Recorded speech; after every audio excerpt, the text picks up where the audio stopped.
Everybody and welcome to Chatmate. My name is Nils and today I would like to present you my fastest over-the-board game that I've played in my life. This game was played at my local club and we played in our club championship, which is basically one classical game per month.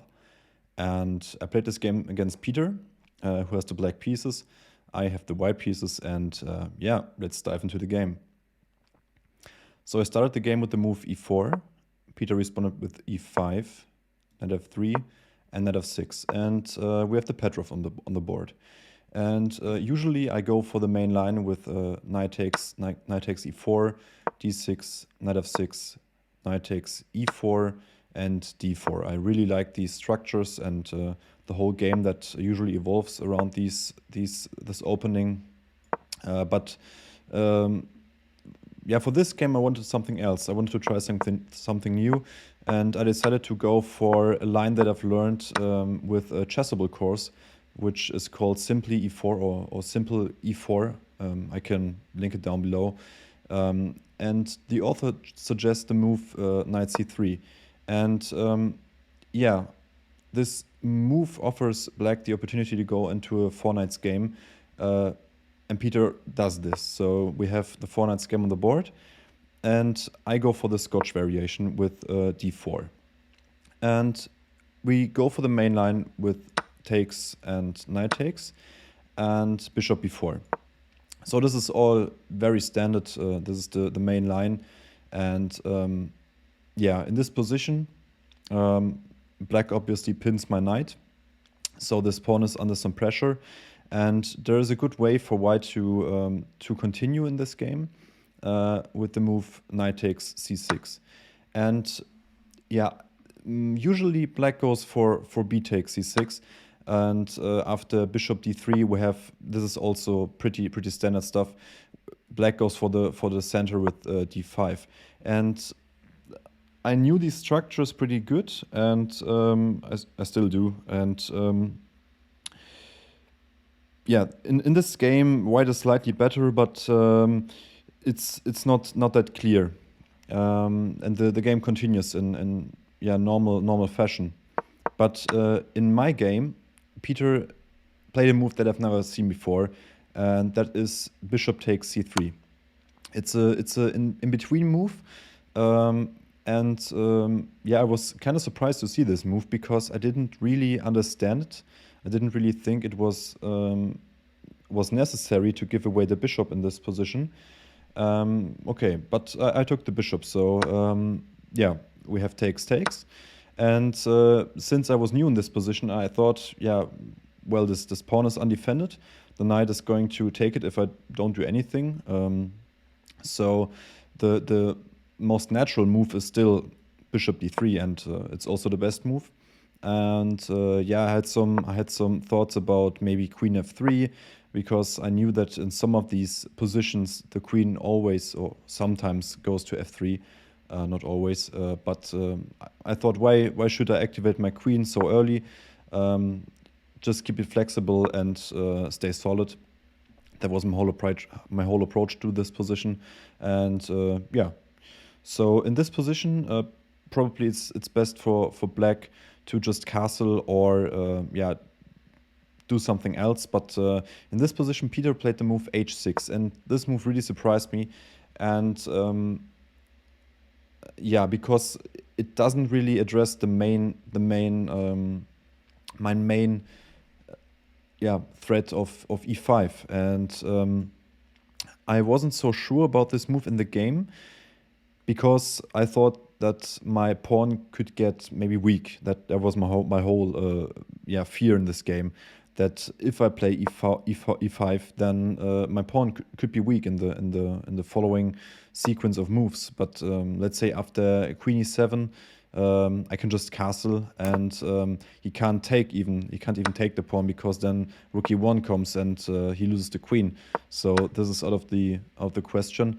And after something like knight d5.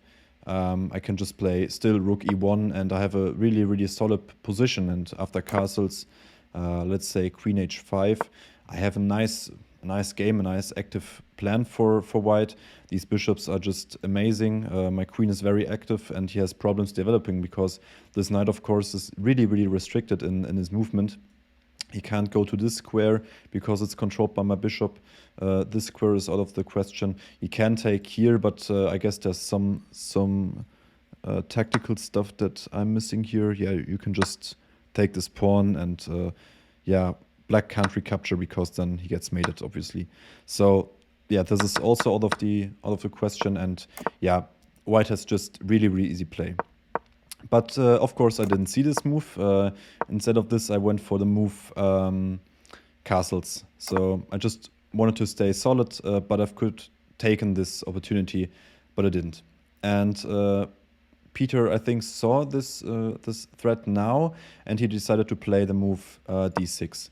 So this is the best move in the position, just preventing e5. And yeah, again, the next move just speaks of fear and not really understanding this structure pretty well of mine with the move h3. This is an inaccuracy. It's not a mistake at all. White is still slightly better, but this move is just not needed in this game. My whole fear was to prevent something. Yeah, my whole idea was to prevent something coming from to g4. But in this position, it's not even a threat, because let's say I play the best move, which is f4 in this position, maybe something like bishop g4, then just queen e1, and I'm very, very solid. I have ideas of advancing in the center, attacking the king, and this bishop does absolutely nothing and is not even really a threat in my position. I would even say it's an asset because it's so vulnerable. If I just maybe close it up and attack this knight, he could be having a hard time defending this bishop, or yeah, just having problems with this coordination. The same thing goes for the knight. If the knight moves here, it's not doing anything. I mean, it's attacking my h2 pawn, but it's not really something I should consider yeah, having fear of. Yeah, but okay, I played h3, just preventing something to coming to g4, but of course it's not a threat. And yeah, now Peter castled, and now I play f4, so taking some space in the center. I have these nice little pawns here which take a lot of space in the center, which is really nice. And yeah, Peter tried to attack my center with the move queen e7. So going for my e4 pawn, pretty standard idea, pretty simple idea. And now I decided to play my queen f3 move because I knew, yeah, I have to defend this pawn, and my queen should be pretty happy on this square, has some nice attacking opportunities in the future. If this knight ever moves, I can come to h5, g4. I have so many prospects, and these bishops are still, although they're a bit covered from the pawns, through the pawns, let's say, they can come alive very, very quickly. So that's not that's some ideas of the position. Yeah. So after queen f3, this is also a new position that has never been reached in any database, not in the masters database, not in lead chess, not on chess.com, not on chess.com, excuse me. And yeah, so let's see how we handle this position. Peter went for d5, and well, it attacks my pawn one more time, but I can just push it. So that's what I did in this position. d5 is not a good move because now he doesn't really have that many options with his knight. So he decided to go for knight d7. But this is already a mistake. What he should have done is going forward. This seems really, really counterintuitive, but probably something like bishop takes, pawn takes, and queen takes. This is the best case scenario that he has in this position. I can even play, I think, I can still go for my idea, I think, with a4, with the idea of going bishop a3 and then to skewer queen and rook. But yeah, this position is already bad for black, but definitely queen e4 was an idea. I think the computer already... No, he says this is okay for white. This is... I mean, I win a pawn. I still have my center. I have my bishop, and my queen is very active. So, yeah.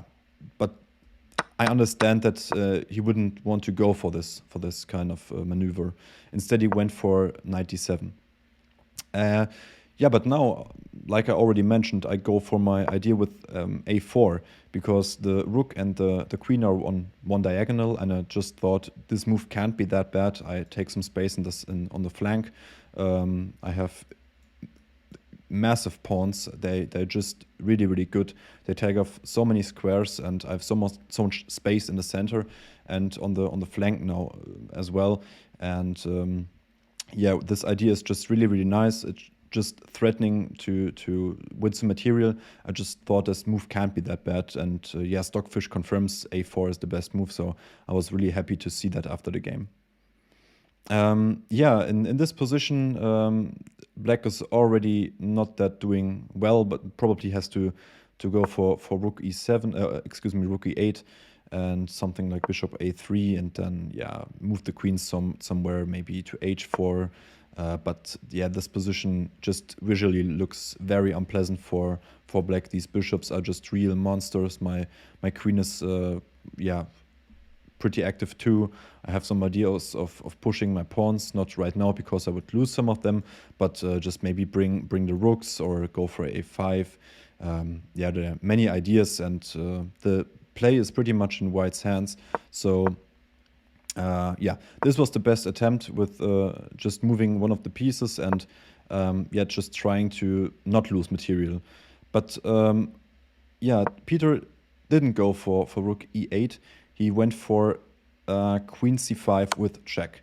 And okay, I went for king h2. I just thought let's give the king some space.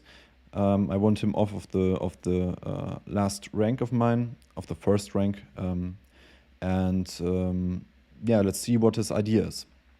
And in the game, I hoped for a decisive mistake that he would play, and he played the decisive mistake. And the mistake is queen takes c3.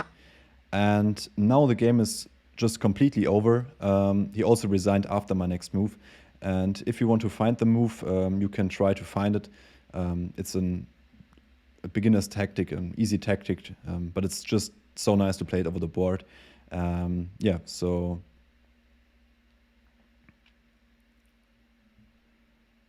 the move that I've played in the game was bishop to h7 with check. And yeah, it's just amazing to play some move like this on an of the board game. Just seeing the surprise in your opponent's face and just having such a nice position. And yeah, so the idea of bishop h7 is yeah, you attack the king. The king is in check. Meanwhile, Black's queen is undefended on a square which I can attack, basically. So let's say king takes h7. I can just take the queen, and I'm a queen up for a bishop. So of course, completely winning in this position. And Black has nothing to show for the lost queen. There is clearly nothing better than this. If he moves the king somewhere else, I just take the queen as well. So this position is completely hopeless, and that's why Peter resigned in this position. So the game lasted just 60 moves, and I was really happy to have a really short game because I was a bit tired this evening, and I was able to see some of the other games live and just watch some of the games and just enjoy myself and just drink some nice water and yeah, just chill out on at our local club. And this was really amazing.